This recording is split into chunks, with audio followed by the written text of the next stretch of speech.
Bismillahirrahmanirrahim. Assalamualaikum warahmatullahi wabarakatuh. Salam perubahan.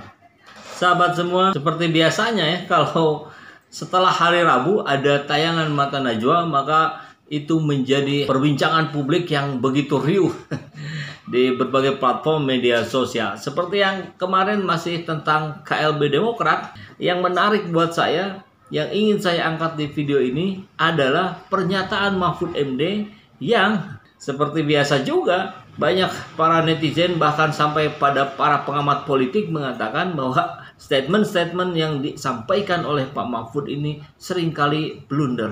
Blunder apa lagi kali ini? Saya sih tidak mau menyatakan ini sebuah blunder, tapi mungkin keceplosan atau sudah kepalang tanggung. Memang apa yang disampaikan oleh Mahfud MD di acara Mata Najwa tadi malam? Kita dengarkan ya. Prof, apa saja yang akan jadi pertimbangan untuk mengambil keputusan soal konflik Partai Demokrat ini? Satu, yang politik ya, kita tidak akan ikut campur lah yang politik. Kita menganggap itu urusan masyarakat, karena kalau kita juga bilang Pak SBY benar ya ada yang banyak yang dukung benar, ada yang bilang Pak Muldoko KLB benar banyak yang dukung, ya biar masyarakat. Kita hukumnya sajalah. Nah, dari kalimat ini saya kira cukup membuat saya terkaget-kaget karena barusan beliau menyampaikan, ikut deh kita urus hukumnya sajalah. Kalau urusan politik biarlah masyarakat yang menilai. Nah, yang menjadi pertanyaan saya, dalam kapasitas apa beliau menyampaikan ini? Saya kira semua sudah tahu. Menko Polhukam, Menteri Koordinator Politik, Hukum, dan Keamanan. Jadi urusan politik, urusan hukum, dan urusan keamanan ini kan sebuah tiga serangkai yang sejak zaman Presiden Soeharto dulu dibuat Menko yang seperti ini dan dipertahankan sampai hari ini. Kan rakyat menilainya begitu. Kami menilai bahwa kalau begitu berarti ini satu paket, satu rangkaian yang harus dikoordinasikan oleh seorang Menko Polhukam kepada Menteri Hukum, Menteri Politik, Menteri Keamanan. Kan begitu. Nah, tapi barusan beliau menyatakan urusan politik ya sudahlah, biarkan masyarakat yang menilai. Kita hanya fokus pada urusan hukum saja. Kalau begitu berarti Menko Polhukam sudah melepaskan polnya. Kan begitu. Justru keberadaan seorang Mahfud MD inilah yang kita harapkan memberikan pencerahan pada kami-kami ini rakyat jelata bahwa dalam sudut pandang politik itu harusnya seperti apa gitu. Ya betul, di kalimat-kalimat berikutnya disampaikan bahwa politik itu kan persepsi. Nah, ini justru menjadi pertanyaan lagi. Kalau persoalannya persepsi itu kan sudut pandang. Kalau bicara sudutnya sendiri itu ada 360 derajat sudut. Artinya ada 360 pendapat yang bisa berbeda-beda. Fungsi pemerintah dalam konteks ini kan justru adalah mengarahkan pada persepsi yang sama. Jadi pemerintah punya kekuatan, punya kemampuan untuk menunjukkan persepsi ini loh yang benar. Begitu. Kalau akhirnya semuanya diserahkan 360 pendapat yang berbeda untuk bertarung dengan sendirinya, ya ngapain ada pemerintah? Nah, itu ya pandangan seorang rakyat jelata yang bodoh ini. Tolong dijelaskan oleh Pak Mahfud atau para stafnya. Nah, adapun nanti kalau misalnya KLB Medan mendaftarkan, baru di situ ada penyelesaian masalah hukum administrasi ya, hukum administrasi. Sehingga kita akan berpedoman pada apa? Undang-undang kepartaian satu. Yang kedua, kepada keputusan Menteri Hukum dan HAM nomor 34 tahun 2017. Ada ukurannya ya. Lalu yang ketiga ADART yang berlaku. ADART yang berlaku tuh yang mana? Yang sekarang masih terdaftar gitu. Nah, kita semuanya nanti akan meletakkan itu secara proporsional ya, berdasar hukum yang berlaku. Barusan dipaparkan bagaimana hukum harus dijadikan panglima. Tapi kan kita ingat juga kata-kata Prof. Mahfud tempo hari ya, beberapa tahun yang lalu. Hukum itu bisa dicari deliknya. Tinggal tergantung siapa yang membutuhkan, siapa yang memesan. Dan kurang lebih redaksinya begitu ya. Bisa tampilkan dulu nih, silakan. Nah, kalau sudah begini kan jadi repot kita.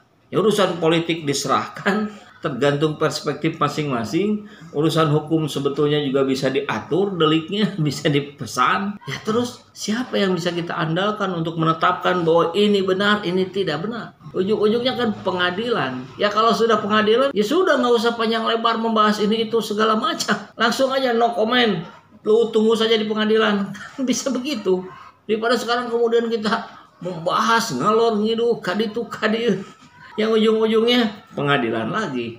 Yang kita cari, rakyat jelata cari ini adalah keadilan. Mencari pengadilan mudah tuh, di semua kota ada, tapi mencari keadilan ternyata jauh lebih sulit ya. Karena kalau kita baca turunnya indeks persepsi demokrasi itu kan bukan karena pemerintah, itu karena masyarakatnya ribut terus, anti toleransi dan sebagainya, kan itu Dan faktanya. Wah, jadi ternyata menurut Mahfud MD, menurunnya indeks demokrasi di negeri ini bukan sebab pemerintah, tapi sebab rakyatnya. Luar biasa ini. Ya, Prof Mahfud menyalahkan masyarakat karena indeks demokrasi yang turun. Padahal masyarakat bisa apa? Masyarakat itu kami-kami ini loh, rakyat jelata, yang tidak punya kekuasaan apa-apa, yang tidak punya kemampuan apa-apa, yang justru dijadikan korban. Ini masyarakat yang mana? Kalau mau ini harus lebih diperjelas nih, Prof. Kalau elit masyarakatnya masih masuk akal, karena biangnya kan itu yang bikin gaduh, yang bikin riuh, bikin partai, kemudian partainya jadi bermasalah dan sebagainya. Tetapi kalau saya melihat kesan presiden ya happy saja tuh, artinya dia kaget betul ketika tahu bahwa Pak Muldoko ikut, tetapi beliau tidak merasa bahwa wah ini merusak ini, diem aja itu. Ini juga menarik ya respon Pak Mahfud yang menceritakan bahwa Pak Jokowi kaget sekali katanya mendengar Muldoko berangkat ke Deli Serdang, ke tempat KLB-nya Demokrat. Padahal berminggu-minggu itu berita di media-media mainstream adalah menceritakan bahwa Muldoko akan mengkudeta Demokrat. Ya, penyakit kaget saya kira ini mesti menjadi perhatian para psikolog dan psikiater juga nih. Kenapa banyak orang yang kemudian menjadi terkaget-kaget oleh sesuatu yang sebetulnya itu sangat mudah diduga. Bahkan rakyat jelata macam kami pun sangat bisa menduga itu gitu. Kenapa pemerintahnya kok terkaget-kaget? Nah, nanti itu terserah Pak Jokowi ya. Kadang-kala Pak Jokowi itu kan senyum-senyum, diam gitu, tiba-tiba tindakannya muncul tiba-tiba gitu. Saya kira kan selalu begitu kan. Ini saya kira statement yang cukup membahayakan juga ya kalau disampaikan betul oleh Pak Mahfud barusan, bahwa Pak Presiden kita ini ya diam, senyum, tiba-tiba melakukan tindakan yang tiba-tiba. Ya gimana dong kita mau bernegara kalau segala keputusan diambil dengan tiba-tiba? Kan tidak bisa diajak tiba-tiba masyarakat. Masyarakat kan harus dididik. Masyarakat kan harus diayomi. Bagaimana cara mendidik sesuatu dengan berbagai kebijakan yang diambil secara tiba-tiba? Saya Saiful Zaman. Terima kasih sudah nonton video ini. Bagi yang belum subscribe, yuk sama-sama diklik tombol subscribe dan jangan lupa nyalain loncengnya. Gratis. Dengan subscribe berarti sudah mensupport channel ini buat terus upload video terbaru. Are you ready?